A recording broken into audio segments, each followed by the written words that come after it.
Hello, hello. I'm Juliana Hever, the plant-based dietitian, and this is the What Would Juliana Do Q&A. Today, I want to talk about preemptive eating.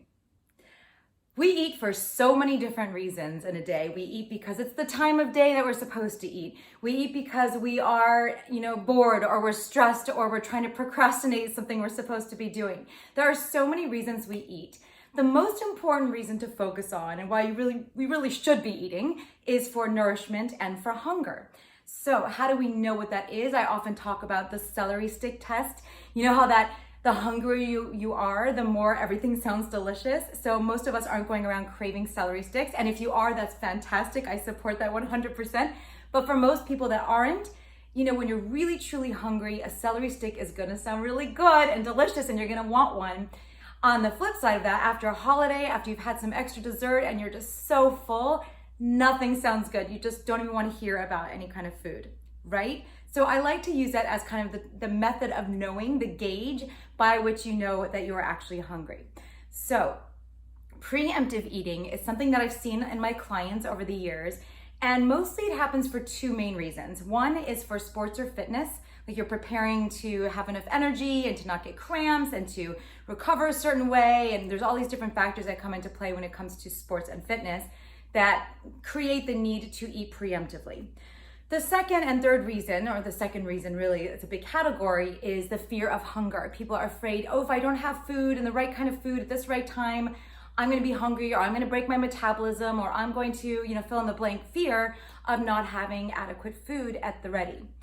So this is not ideal because you should be really focusing on eating for nourishment and hunger, not for all of those other reasons. Of course, life gets in the way and we all fall into that. But as a routine, this is something to be mindful of. I'm very big advocate about mindfulness and conscientiousness when it comes to eating and diet and strategizing for success, because everyone wants to have optimal health, or if you want optimal health, the most important thing you could deal with are these little behaviors that we do day in and day out, most of the time without even recognizing them. So how do we avoid preemptive eating? First and foremost, let go of that fear of hunger. Like if you skip a meal, you will be okay. You're not going to crash and burn. You're not going to destroy your metabolism. You're not going to, not make it home. A lot of people have real fear of not eating. I had this too, by the way. I can talk from experience. I had a big fear of this, and I always made sure I had food because I was always so worried that I wouldn't have the right food at the right time.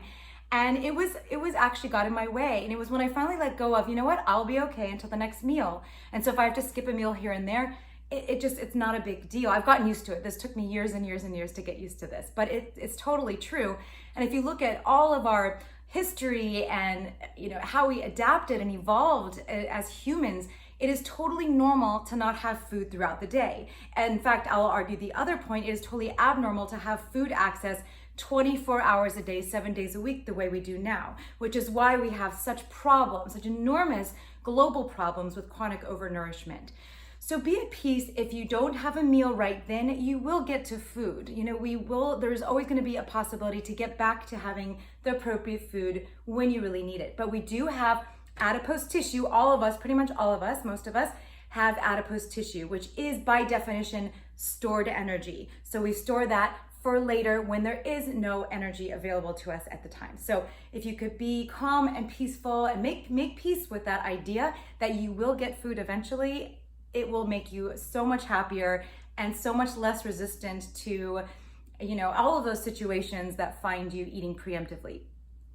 The second thing to do is to plan. I used to always say, if you fail to plan, you plan to, if you fail to plan, you plan to fail. And it's true to an extent. Like you can't always be perfectly prepared, but you can most of the time. And a lot of us that are kind of a little hyper organized about that, this girl, you can do it most of the time. You will always know exactly what to expect, almost always. And so that said, you can bring food with you. So, you will have the right food that's on plan for you, with you available when you are ready to eat, when you pass that celery stick and it is indeed time to eat.